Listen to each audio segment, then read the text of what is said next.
Bonjour, je m'appelle Kamgem Ludovic, j'ai 24 ans et aujourd'hui malheureusement j'ai la sclérose en plaques. C'était un peu ma passion.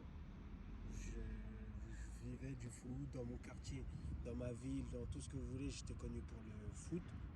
Le foot et moi ça faisait qu'un et c'était ma passion, ma vie. J'ai eu des bons moments, vraiment des très beaux moments. J'ai vécu de très belles choses avec le foot, comme des moments un peu plus compliqués. Je peux pas dire que j'étais un crack qui avait trop d'avenir ou quoi.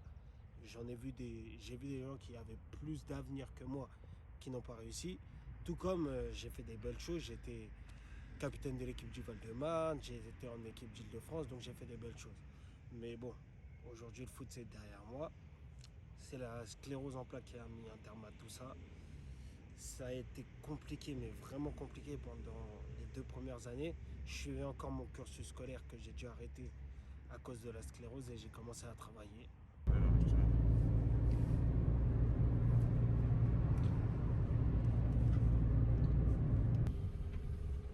Donc tu disais quoi tout à l'heure? Tu n'arrives pas à dormir? Non, mais ça en vérité c'est pas à cause de la maladie, c'est parce que pendant 4 ans de ma vie, je me réveillais tous les matins à 6h30. Je crois que j'ai gardé ce rythme. Et du coup je fais pas des grosses nuits. Et après je suis fatigué. Mais par exemple dans la journée je suis obligé de faire une sieste. Enfin limite. Ça dépend de ce que je fais dans la journée, mais je fais très souvent une petite sieste réparatrice. 30-45 minutes, ça suffit, c'est parfait.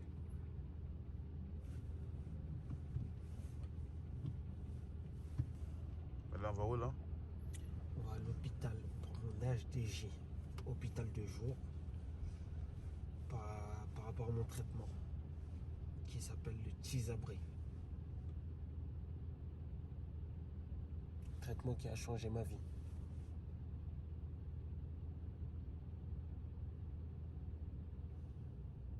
Comment il a changé ta vie? Dans mes débuts de la sclérose, on va dire, c'était vraiment très compliqué. J'avais que des poussées, c'était vraiment hyper compliqué. Et depuis que j'ai ce traitement, ça va beaucoup mieux. Vraiment beaucoup mieux. Depuis ce traitement, j'ai eu des séquelles, mais j'ai pas eu de poussée depuis que j'ai ça. Ça fait 2 ans maintenant que je l'ai, un peu plus de 2 ans. Et j'ai pas eu de poussée. Et en plus, c'est moins contraignant. Donc non, franchement, ça a changé ma vie. Si j'avais pas pris le Tysabri, je pense pas que je pourrais conduire là. Aujourd'hui, par exemple, limite, ça me ferait bizarre de voir comme vous. Ça me ferait bizarre. Moi je mets des lunettes, hein, je vois pas. Hein. Ah, ouais. Bon, toi, je te mets à part. Mais même voir comme toi, ça me ferait bizarre. Parce que moi, mes problèmes de vue, c'est pas comme les tiens. Par exemple, toi, ça, ce qui est écrit là, tu vas peut-être le voir en flou. Moi, c'est un peu flou, mais c'est surtout que ça bouge comme ça, en fait, légèrement. D'accord. Je vois le style. Et ça m'arrive de mettre des lunettes. C'est des lunettes de repos en réalité. Il y a une petite correction. Si quelqu'un prend ses lunettes, il va voir une petite différence. Mais moi, je vois pas la différence. Moi, juste, je sens que ça repose mes yeux. Est-ce que la sclérose, ça t'handicape dans le travail, ce genre de choses? Bah oui et non. Oui, mais on va dire que oui, mais j'ai appris à le gérer. Parce que par exemple, comme je l'ai dit, en fait, quand j'ai eu la sclérose, de base, j'ai eu encore mon cursus scolaire.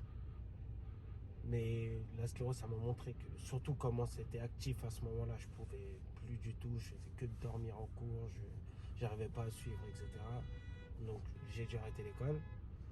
Et ensuite, j'ai commencé un boulot en tant que conseiller en gestion de patrimoine, en auto-entrepreneur.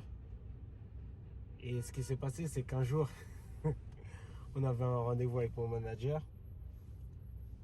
Et c'est les débuts de ma maladie. Moi, je la gère pas encore bien, je connais pas. Ce rendez-vous, il était à 14h, je crois. Donc, on mange, on va au rendez-vous. Et pendant le rendez-vous, en fait, je faisais que de m'endormir. Mais vraiment, j'arrivais pas à rester éveillé. Je faisais que de m'endormir, mais vraiment comme ça. Et mon manager, on était du même côté de la table.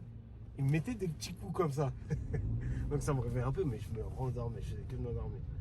Et du coup, au retour, il m'a crié dessus, et il a un peu remis la faute sur moi si on a échoué ce rendez-vous. Bon, moi, je sais pourquoi je dis que c'est pas totalement vrai, mais vas-y, je lui accorde.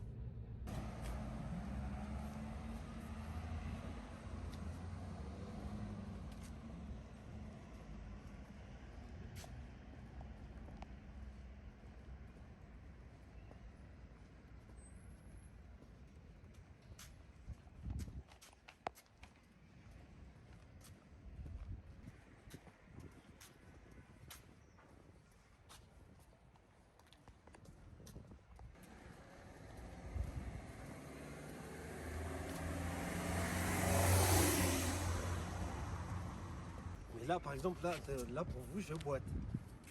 Après, quand je vais dire c'est moi qui suis normal et vous qui êtes trop bien, on va dire que je suis un menteur. Moi, je boite pas, moi. Je marche très bien. Vous avez déjà consulté un néphrologue ou quelqu'un qui s'occupe des reins? Non. Non.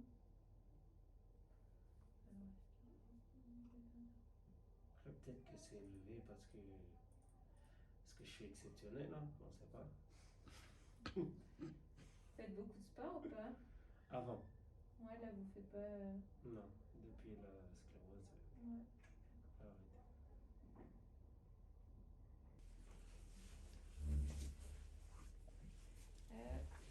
Alors peut-être juste enlever vos chaussures. Je vois bien où c'est découpé.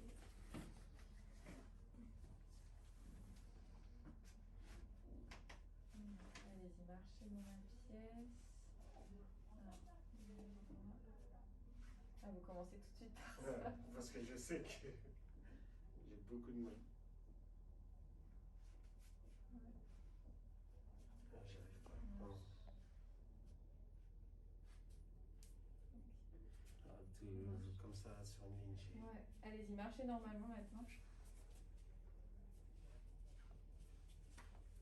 Allez, c'est bon. Vous faites de la kiné ou pas? Non. Non. Vous en En avez fait, fait. j'en ai fait un peu. Ouais. Et en fait, il me faisait que du renforcement musculaire. Ouais. Ça me servait à rien. C'est pas ça dont Oui. j'avais besoin. Oui, d'accord, donc ça vous. Sur l'œil droit, quand l'œil gauche est bloqué, quoi. Ça veut dire qu'en gros, le cerveau il envoie encore plus d'influx nerveux pour essayer de pousser l'œil gauche quand même à aller vers l'intérieur, tu vois. Et ensuite, essaye la convergence. Là, la convergence, ça se passe pas trop mal, tu vois. Ça, c'est une occlusion internucléaire. Vers le haut, vas-y. Vers le haut, c'est pas mal. Vous faites de la rééducation? Non. J'ai fait un peu d'orthoptie et Ouais. ensuite.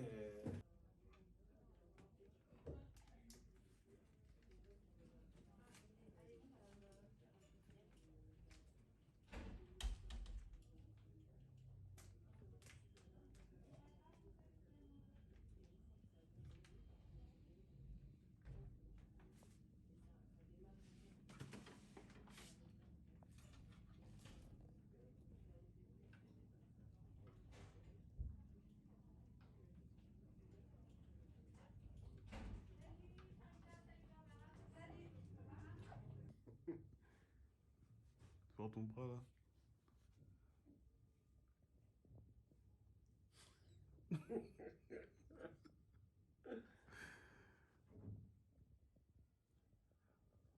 Tu sais qui sourit à sa mort? Qui quoi? Qui sourit à sa mort? Qui? Gold G. Roger. Ah, Donc tu peux m'appeler G maintenant? t'es pas Roger, tu vas pas mourir. Bon, on va dire que c'est une maladie qui, moi, pour moi, je l'estime que c'est à 80% mental. Surtout au niveau de la guérison, au niveau de tout ça. Parce que, en fait, quand on est mieux avec soi-même, c'est là qu'on réussit à réellement avancer, voir plus loin et mieux vivre la chose. Parce que la sclérose en plaques, c'est quelque chose de terrible. Quand on le vit mal, en fait, on s'en rend pas compte. Mais quand on est dans le déni, on fait qu'empirer les choses. Et c'est ça qui est vraiment très compliqué. Moi, aujourd'hui, j'aimerais qu'on atteigne tous la phase d'acceptation. Dans une maladie, il y a plusieurs phases. Au début, il y a le déni, il y a plusieurs phases, mais les phases qui sont vraiment importantes, c'est le déni et l'acceptation. Ouais.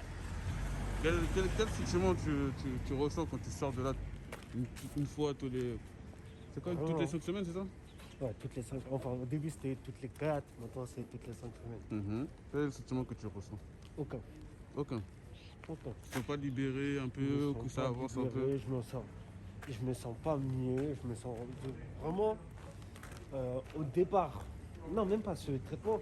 En fait, il me stabilise, mais je sens En fait, au fond de toi, ça change rien, mais tu sais que physiquement, ça change quoi. exactement. Et enfin, ce traitement limite depuis que j'ai ça, tellement je vais bien par rapport à tout ce que j'ai vécu avant. Je me dis limite qu'il n'est plus forcément nécessaire. Sauf que je me dis aussi que si je fais l'erreur, si je joue et que je, par exemple, j'arrête de prendre ce traitement ou quoi, la sclérose, je sais comment elle est méchante et je sais ce qu'elle peut me montrer. Ouais. Donc, Et faut comment pas trop que je joue. tu es conscient que ce traitement-là, il est bénéfique pour ta personne? Ça, j'en suis sûr. Aujourd'hui, comme je l'ai dit, j'ai trouvé un emploi stable, j'ai un enfant, donc je vais aller loin avec ce